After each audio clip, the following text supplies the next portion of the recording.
Hello everyone. आज के इस वीडियो में हम लोग डिस्कस करेंगे टाइप्स ऑफ एसडीडीज़ के बारे में। ओके, तो एसडीडी जो है वो दो तरीके का होता है। एक होता है आपका एस एट्रीब्यूटेड एसडीडी, दूसरा होता है एल एट्रीब्यूटेड एसडीडी। ओके, तो एस एट्रीब्यूटेड क्या होता है? Basically SDD that usage only synthesized attribute। Okay, synthesized attribute is called S attributed SDD।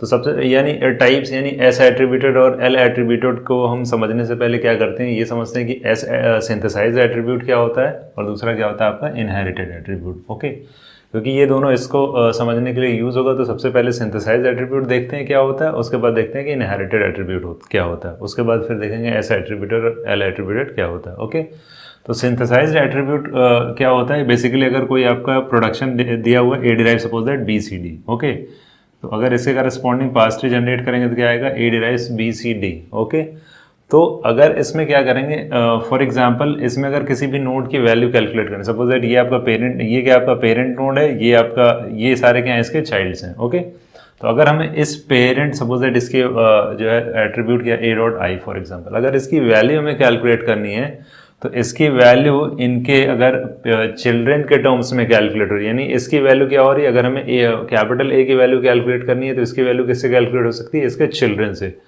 तो दैट मीन्स किसी भी नोड यानी किसी भी नोड की वैल्यू उसके अगर चिल्ड्रेन से कैलकुलेट हो रही है तो ऐसे एट्रीब्यूट को क्या कहेंगे? Synthesized attribute. ओके, लेकिन इनहेरिटेड एट्रीब्यूट क्या होगा? किसी भी नोड की वैल्यू, फॉर एग्जाम्पल अगर इस नोड की वैल्यू क्या हो रही है, इसके चिल्ड्रेन से कैलकुलेट हो रही है, सपोज दैट ये आपका क्या है, कैपिटल सी नोड है, अगर इसकी वैल्यू इसके पेरेंट से कैलकुलेट हो रही है या इसके सिबलिंग से कैलकुलेट है, सिबलिंग यानी सी का सिबलिंग क्या होगा? B and D. तो किसी भी नोड की वैल्यू अगर उसके पेरेंट से या उसके सिबलिंग से कैलकुलेट हो रही है तो उसको क्या कहेंगे? Inherited attribute. और किसी भी नोड की वैल्यू अगर उसके चिल्ड्रेन के टर्म में कैलकुलेट हो रही है तो उसको क्या कहेंगे? Synthesized attribute. ओके, तो that means synthesized attribute, that means capital A की वैल्यू बी सी डी के टर्म्स में कैलकुलेट होगी, दैट मीन्स उसके चिल्ड्रेन के टर्म्स में। और जो है इनहेरिटेड एट्रीब्यूट में क्या होगा? किसी भी नोड की वैल्यू उसके पेरेंट से या उसके सिबलिंग से कैलकुलेट होगी। तो ये हो गया आपका सिंथेसाइज्ड एट्रीब्यूट एंड जो है इनहेरिटेड एट्रीब्यूट। तो अब एस एट्रीब्यूटेड एसडीडी क्या होगा? SDD that uses only synthesized attribute, that means जो है ऐसी पास ट्री जिसमें किसी भी नोड की वैल्यू उसके चिल्ड्रन के टर्म्स में अगर कैलकुलेट हो रही है तो उस एसडीडी को क्या कहेंगे? S attributed SDD. Okay, second क्या आपका? SDD that uses both synthesized and inherited attribute is called as L attributed SDD. तो that means L attributed SDD क्या होगी? बेसिकली किसी उसमें क्या हो रहा है आपका? सिंथेसाइज भी यूज हो रहा है और सिंथेसाइज भी यूज हो रहा है और आपका क्या हो रहा है? इनहेरिटेड भी यूज हो रहा है। ओके, तो दैट मीन्स किसी भी नोड की वैल्यू उसके चिल्ड्रन के टर्म्स में या जो है सिबलिंग के टर्म्स में अगर कैलकुलेट हो रही है तो वो क्या होगी? आपकी एल एट्रीब्यूटेड एसडीडी। लेकिन इनहेरिटेड एट्रीब्यूट के टर्म्स में जो कैलकुलेट होगी, यानी इनहेरिटेड एट्रीब्यूट में किसी भी सिबलिंग, सपोज दैट अगर इसकी बात करें तो इसकी वैल्यू बी के टर्म्स में भी कैलकुलेट हो सकती है, डी के टर्म्स में भी कैलकुलेट हो सकती है और ए के टर्म्स में भी कैलकुलेट हो सकती है। ये होता है आपका इनहेरिटेड एट्रीब्यूट। लेकिन एल एट्रीब्यूटेड एसडीडी के साथ रिस्ट्रिक्शन क्या है? रिस्ट्रिक्शन क्या है? Attribute is restricted to inherit from parent और लेफ्ट सिबलिंग ओनली। ओके, तो दैट मीन्स अगर हमें सी की वैल्यू कैलकुलेट करनी है तो इसके लेफ्ट सिबलिंग या इसके पेरेंट से कैलकुलेट करेंगे। ओके, तो दैट मीन्स सी की वैल्यू डी के टर्म में कैलकुलेट नहीं हो सकती। फॉर एग्जाम्पल अगर इसकी बात करें क्या नाम है, एस एट्रीब्यूटेड की, तो एस एट्रीब्यूटेड में क्या है? पेरेंट्स की वैल्यू किसके टर्म में कैलकुलेट हो रही है? बी के टर्म से। बी के टर्म्स का मतलब क्या है? यहाँ बी क्या है आपका? चिल्ड्रेन है, तो यानी पेरेंट की वैल्यू इसके चिल्ड्रेन के टर्म में कैलकुलेट हो रही है, इसकी भी वैल्यू किसके टर्म में कैलकुलेट हो रही है? चिल्ड्रेन के टर्म में, यानी सी भी इसका चिल्ड्रेन है। और A dot I which is equals to D dot I, that means A की वैल्यू क्या हो रही है? आपकी डी के टर्म में कैलकुलेट हो रही है। दैट मीन्स पेरेंट की वैल्यू क्या होगी? अगर जो है आपका चिल्ड्रन के टर्म में कैलकुलेट हो रहा है तो उसको क्या कहेंगे? सिंथेसाइज्ड। और सिंथेसाइज एट्रीब्यूट यूज करके जो हम एसडीडी कंस्ट्रक्ट कर रहे हैं उसको क्या कहेंगे? S attributed SDD. Okay, second क्या है यहाँ पे? आपका जो एल एट्रीब्यूटेड एसडीडी में है ये भी आपका सिंथेसाइज्ड एट्रीब्यूट यूज करेगा जैसे आपका एस एट्रीब्यूटेड एसडीडी में यूज हो रहा है। साथ ही साथ इसमें इनहेरिटेड एट्रीब्यूट भी यूज हो रहा है, लेकिन रिस्ट्रिक्शन क्या है कि इसमें जो सिबलिंग होगा, तो दैट मीन सिबलिंग का मतलब क्या हुआ कि फॉर एग्जांपल अगर दिया हुआ A derives B C D, तो C dot I which is equals to A dot I, तो यहाँ कैपिटल ए क्या है? सी का पेरेंट है, दैट मीन्स इसकी वैल्यू इसके पेरेंट के टर्म में कैलकुलेट हो रही है, दैट्स फाइन। दैट मीन्स ये हो सकता है कि किसी भी नोड की वैल्यू उसके पेरेंट के अगर टर्म में कैलकुलेट हो रही तो इसको क्या कहते हैं, इनहेरिटेड। तो इस तरीके का inherited attribute L attributed SDD में अलाउड है। लेकिन प्रॉब्लम कहाँ क्रिएट होगी, प्रॉब्लम ये क्रिएट होगी C dot I which is equals to D dot I. That means C की वैल्यू क्या कर रहे हैं हम, इसके राइट सिबलिंग से कैलकुलेट कर रहे हैं, तो ये अलाउड नहीं है एल एट्रीब्यूटेड एसडीडी में। लेकिन अगर इनहेरिटेड एट्रीब्यूट की बात करें तो इनहेरिटेड एट्रीब्यूट में लेफ्ट और राइट, यानी इनहेरिटेड अभी जो डिस्कस किया है ये क्या आपका सी की वैल्यू इसके टर्म में या इसके टर्म में या इसके टर्म में कैलकुलेट हो रही, तो ऐसे एट्रीब्यूट को इनहेरिटेड एट्रीब्यूट कहेंगे। लेकिन इस इनहेरिटेड एट्रीब्यूट का यूज जब हम एल एट्रीब्यूटेड एसडीडी कंस्ट्रक्ट करने में करेंगे तो उसमें रिस्ट्रिक्शन ये लगाते हैं कि जो आपका सिबलिंग, यानी अगर इसकी वैल्यू जो कैलकुलेट हो रही है वो या तो ए से कैलकुलेट होगी या तो बी से कैलकुलेट होगी, डी से कैलकुलेट नहीं करेंगे। तो दैट मीन्स ये आपका अलाउड है C dot I which is equals to A dot I. C की वैल्यू ए के टर्म में कैलकुलेट हो रही है और C dot I which is equals to B dot I, यानी सी की वैल्यू किसके टर्म में कैलकुलेट हो रही है, बी के टर्म में। लेकिन सी की वैल्यू हम इसके right sibling, that means C की एट्रीब्यूट वैल्यू हम इसके राइट सिबलिंग से कैलकुलेट नहीं करेंगे। ये रिस्ट्रिक्शन है L attributed SDD. Okay, next अब आपका क्या है, नेक्स्ट पॉइंट क्या है, semantic actions. Semantic actions are always placed at right end of the production. Okay, right end of the production का मतलब ये है कि सपोज दैट ये आपकी, अगर ये आपकी प्रोडक्शन दी हुई है तो इसके करस्पॉन्डिंग जो सिमेंटिक एक्शन होगा वो कहाँ प्लेस करेंगे, right most place of right hand side. That means A derives B C D है तो क्या करेंगे, इसके करस्पॉन्डिंग इस प्रोडक्शन, यानी जब ये बी सी डी रिड्यूस होकर कैपिटल ए में होगा तो इसके करस्पॉन्डिंग जो एक्शन होगा वो कहाँ होगा, सबसे लास्ट में। लास्ट में मतलब राइट मोस्ट प्लेस पे, इसलिए इसको क्या कहते हैं, पोस्टफिक्स एसडीडी। पोस्टफिक्स का मतलब सबसे लास्ट, तो क्या होगा ये आपका जो है सबसे लास्ट में होगा। लेकिन एल एट्रीब्यूटेड एसडीडी के साथ क्या होता है, semantic actions are placed anywhere on right hand side of the production. तो दैट मीन्स अगर इस तरीके से आपकी प्रोडक्शन दी हुई A derives B C D, इसमें क्या रिस्ट्रिक्शन क्या है कि जो आपका सिमेंटिक एक्शन होगा वो सबसे लास्ट में होगा, यानी जब सारे जो है जो आपके सिंबल्स दिए हुए हैं उसके जस्ट बाद, यानी इसके बाद अब कोई भी चीज़ बची नहीं, कोई भी सिंबल्स प्रेजेंट नहीं होंगे। लेकिन यहाँ ए डिराइव्स बी सी डी का मतलब ये हुआ है, अगर इस तरीके से दिया हो तो ये आपका यहाँ भी हो सकता है।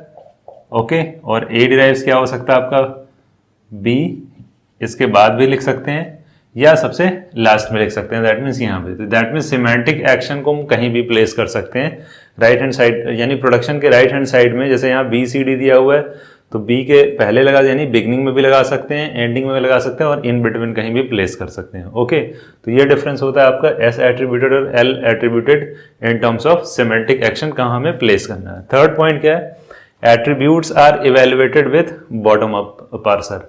यानी इसमें अगर किसी भी जो है नोड की वैल्यू, यानी किसी भी नोड की वैल्यू, सपोज दैट इसमें क्या है आपका, तो इसमें क्या इवेल्युएशन यूज करते हैं, बॉटम अप इवेल्युएशन। तो that means bottom up evaluation क्यों यूज करते हैं, सपोज दैट ये आपकी जो है ट्री दी हुई है, इसके करस्पॉन्डिंग हमें क्या करना है, कैलकुलेट करना है बॉटम अप इवेल्युएशन के टर्म्स में। तो बॉटम अप का मतलब क्या हुआ, A derives B C D. ऐसा क्यों होता है, क्योंकि बॉटम अप इवेल्युएशन क्यों होता है, क्योंकि ये जो आपका एट्रीब्यूट जो होता है वो कौन सा एट्रीब्यूट यूज करता है, सिंथेसाइज एट्रीब्यूट। तो सिंथेसाइज एट्रीब्यूट यानी पेरेंट की वैल्यू किस में कैलकुलेट होगी, इसके चिल्ड्रन के टर्म में। तो जब हम इसको ट्रेवर्स करते हैं, फर्स्ट टाइम यहाँ आए इधर, तो लास्ट में क्या होगा, जब इन सारे को ट्रेवर्स यानी इनकी सारी एट्रीब्यूट्स वैल्यू जब कैलकुलेट कर चुके होंगे तभी हम इसकी कैलकुलेट करेंगे। तो बॉटम अप इवेल्युएशन किस तरीके से होता है कि दैट मीन्स अगर इसकी वैल्यू यानी ए क्या होगा, ए डिराइव्स बी सी डी है, तो बी सी डी किसमें आपका रिड्यूस हो रहा है, कैपिटल ए में। तो दैट मीन्स हमारे पास बी की भी इन्फॉर्मेशन है, यानी बी की भी वैल्यू है, सी की भी वैल्यू है, डी की वैल्यू, तभी हम ए की वैल्यू कैलकुलेट कर सकते हैं। ओके, इसलिए यहाँ बॉटम अप इवेल्युएशन यूज करते हैं। यहाँ क्या है, एल एट्रीब्यूटेड में क्या है, attributes are evaluated by traversing parse tree depth first sir left to right. Okay, तो that means depth first sir left to right का मतलब यहाँ पे क्या है, क्यों हम ये इसके टर्म में कैलकुलेट कर रहे हैं। फॉर एग्जाम्पल इस तरीके दिया हुआ A derives B C D, तो दैट मीन्स जब इसको हम यहाँ फर्स्ट टर्म में यहाँ आए और इधर आए, तो अगर सपोज दैट बी की वैल्यू ए के टर्म में कैलकुलेट हो रही है तो दैट मीन्स ए की वैल्यू हमारे पास अवेलेबल है, दैट मीन्स ये ऑलरेडी हम कैलकुलेट कर चुके हैं। इसमें क्या था कि जब बॉटम अप इवेल्युएशन में क्या होता है, जब इसको फर्स्ट टाइम विजिट कर रहे हैं तो ये यहाँ इवेल्युएट नहीं है, ये इवेल्युएशन कब होता है, जब सेकंड टाइम इसको विजिट करते हैं। ओके, तो दैट मीन्स अगर ए की वैल्यू कैलकुलेट करनी है तो बी सी डी की वैल्यू जो है इसके लिए रिक्वायर्ड होगी। लेकिन यहाँ क्या आपका एल एट्रीब्यूटेड एसडीटी में क्या है, एल एट्रीब्यूटेड एसडीटी में ये है कि अगर आपको बी की वैल्यू कैलकुलेट करनी ए के टर्म्स में, जो कि अलाउड है इसमें। एल एट्रीब्यूटेड में क्या होता है आपका, इनहेरिटेड एट्रीब्यूट होता है। तो पेरेंट की वैल्यू जो है चिल्ड्रन इनहेरिट कर सकता है इसमें। तो अगर हमें इसकी वैल्यू कैलकुलेट करनी है एक एटॉम में, तो इसको इवेलुएट करना पड़ेगा। इसलिए क्या है यहाँ पे depth first left to right, यानी डेप्थ फर्स्ट करते रहेंगे और लेफ्ट टू राइट उसको जो है ट्रैवर्स करते रहेंगे और इवेलुएट भी करते रहेंगे। तो इसकी वैल्यू इवेलुएट कर लिए तो इसकी भी वैल्यू इवेलुएट हो जाएगी।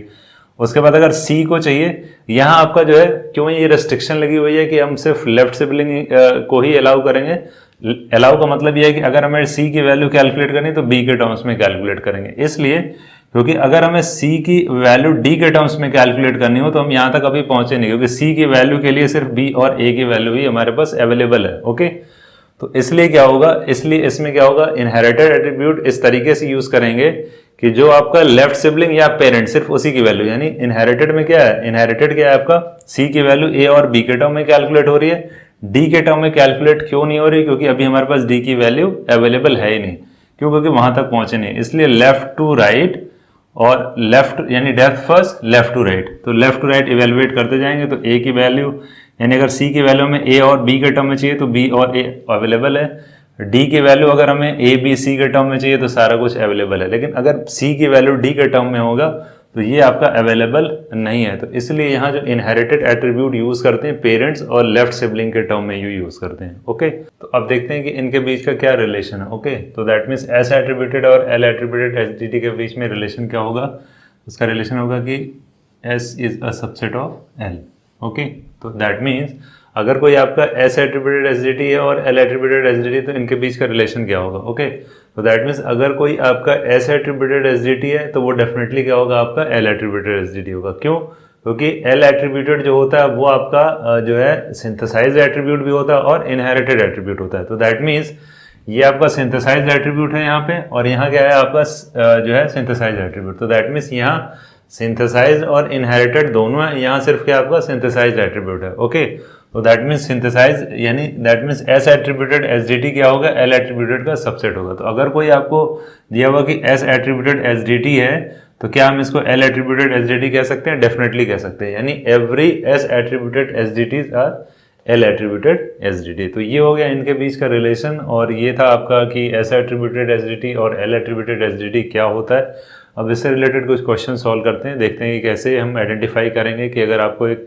प्रोडक्शन दी और उसके करस्पॉन्डिंग कुछ एक्शंस दिए हो तो कैसे आइडेंटिफाई करेंगे कि वो आपका एल एट्रीब्यूटेड एसडीटी है कि आपका एस एट्रीब्यूटेड एसडीटी है। ओके, सो अब कुछ क्वेश्चन सॉल्व करते हैं। ये आपका जो है प्रोडक्शन दी हुई है, ये आपकी क्या है प्रोडक्शन के करस्पॉन्डिंग क्या दिया हुआ है, ये एक्शन दिया हुआ है। अब हमें ये आइडेंटिफाई करना है कि ये आपका एल एट्रीब्यूटेड एसडीटी है कि एस एट्रीब्यूटेड एसडीटी है कि या दोनों है, that means S and L both. Okay, तो सबसे पहली प्रोडक्शन है उसको चेक करते हैं। तो क्या है यहाँ पे A derives B and C. Okay, तो क्या है आपका ए डिराइव्स बी सी, तो यहाँ क्या हो रहा है बी की वैल्यू, अगर B dot I that means B की वैल्यू कैलकुलेट कर रहे हैं किसे, ए से, तो दैट मीन्स बी की वैल्यू कैलकुलेट कर रहे हैं। ए डिराइव्स क्या दिया हुआ है, बी सी, तो दैट मीन्स क्या है, ए आपका पेरेंट नोड है, बी और सी क्या है आपके ए के चिल्ड्रन है। तो अगर बी की वैल्यू ए के टर्म में कैलकुलेट हो रही है तो इसका मतलब ये क्या हो गया आपका इनहेरिटेड एट्रीब्यूट। तो अगर आपका इनहेरिटेड एट्रीब्यूट है तो ये किसकी, यानी अभी क्या हमने फाइंड किया कि ये आपका इनहेरिटेड एट्रीब्यूट शो कर रहा है। ओके, और उसके बाद नेक्स्ट क्या है आपका C dot I which is equals to B dot I. तो दैट मीन सी की वैल्यू किसके टर्म में कैलकुलेट कर रहे हैं,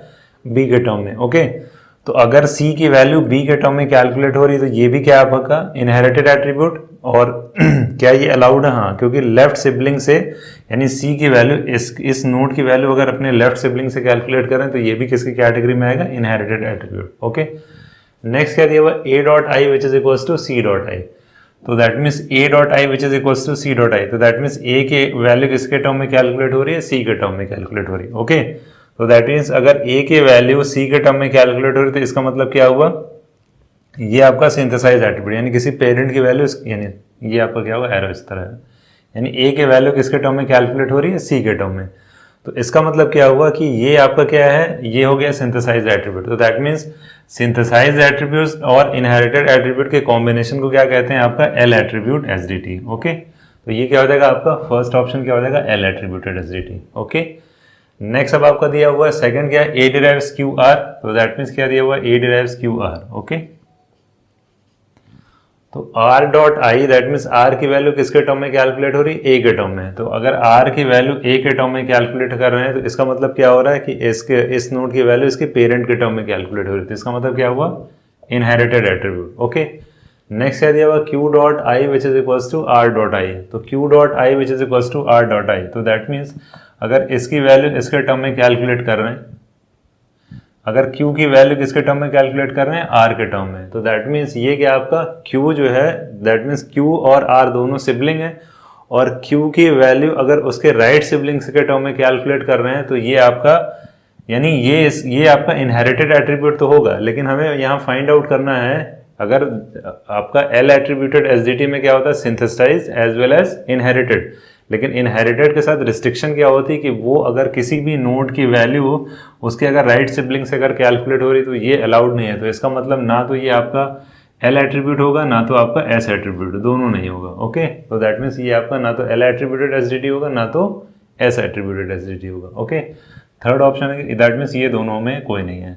थर्ड ऑप्शन क्या है, A डिराइव्स PQ। ओके, आपका दिया हुआ A PQ, तो A की वैल्यू किसके टर्म में कैलकुलेट हो रही है, P के टर्म में। तो दैट मीन्स A की वैल्यू किसके टर्म में कैलकुलेट हो रही है, P के टर्म में। तो ये क्या हुआ आपका, अगर किसी भी नोड की वैल्यू उसके चिल्ड्रन के टर्म में कैलकुलेट होती है तो ऐसे एट्रीब्यूट को क्या कहते हैं, सिंथेसाइज्ड एट्रीब्यूट। ओके, तो अभी ये क्या आपका सिंथेसाइज्ड एट्रीब्यूट है। नेक्स्ट क्या है, A dot I which is equals to Q dot I. तो दैट मीन्स फिर भी अब इस A की वैल्यू Q के टर्म में कैलकुलेट हो रही है। तो दैट मीन्स यहाँ सिर्फ क्या आपका पेरेंट की वैल्यू चिल्ड्रन के टर्म्स में कैलकुलेट हो रही है, तो कौन सा एट्रीब्यूट होगा, सिंथेसाइज्ड एट्रीब्यूट। तो सिंथेसाइज्ड एट्रीब्यूट का मतलब क्या हुआ, ये आपका S एट्रीब्यूटेड एसडीटी भी होगा और L एट्रीब्यूटेड एसडीटी होगा। ओके, तो बस हमें इस चीज़ का जो है ओवरऑल कहने का मतलब ये है कि अगर आपका S एट्रीब्यूटेड एसडीटी आ रहा है तो वो डेफिनेटली क्या होगा, L एट्रीब्यूटेड एसडीटी। ओके, तो अगर ऑप्शन में कहीं मल्टीपल चॉइस क्वेश्चन में अगर दिया हुआ है बोथ, तो क्या करेंगे, बोथ वाले पे टिक करेंगे। अगर मान लो ऑप्शन होता है S attributed SDT, L attributed SDT, both या नन ऑफ देम, तो उस पर क्या होता है, S एट्रीब्यूटेड और L एट्रीब्यूटेड दोनों सही है तो क्या होगा आपका, बोथ। ओके, दूसरी चीज़ ये सिर्फ हमें किस चीज़ का ध्यान रखना है, ध्यान सिर्फ इस चीज़ का रखना है कि कोई भी अगर वैल्यू, किसी भी नोड की वैल्यू अगर उसके राइट सिबलिंग से कैलकुलेट हो रही है तो ना तो वो L एट्रीब्यूटेड एसडीटी की कैटेगरी में आएगा ना तो S एट्रीब्यूटेड एसडीटी की कैटेगरी में आएगा। ओके, सिर्फ क्या होगा, अगर किसी भी नोड की वैल्यू उसके सिर्फ चिल्ड्रन के टर्म में कैलकुलेट हो रही है तो वो क्या होगा आपका S attributed SDT as well as L attributed SDT. लेकिन अगर आपका किसी भी नोड की वैल्यू उसके चिल्ड्रन के टर्म में या किसी नोड की वैल्यू उसके लेफ्ट सिबलिंग और उसके पेरेंट के टर्म में कैलकुलेट हो रही है तो वो क्या होगा, L एट्रीब्यूट, जैसा कि अब भी हम लोगों ने डिस्कस किया है। तो इस तरीके के क्वेश्चंस भी पूछे जाते हैं। तो ये हो गया आपका types of SDT, that means L attributed, S attributed. तो उससे रिलेटेड क्वेश्चन थे, बाकी फर्दर क्वेश्चन हम लोग नेक्स्ट वीडियोज़ में डिस्कस करेंगे।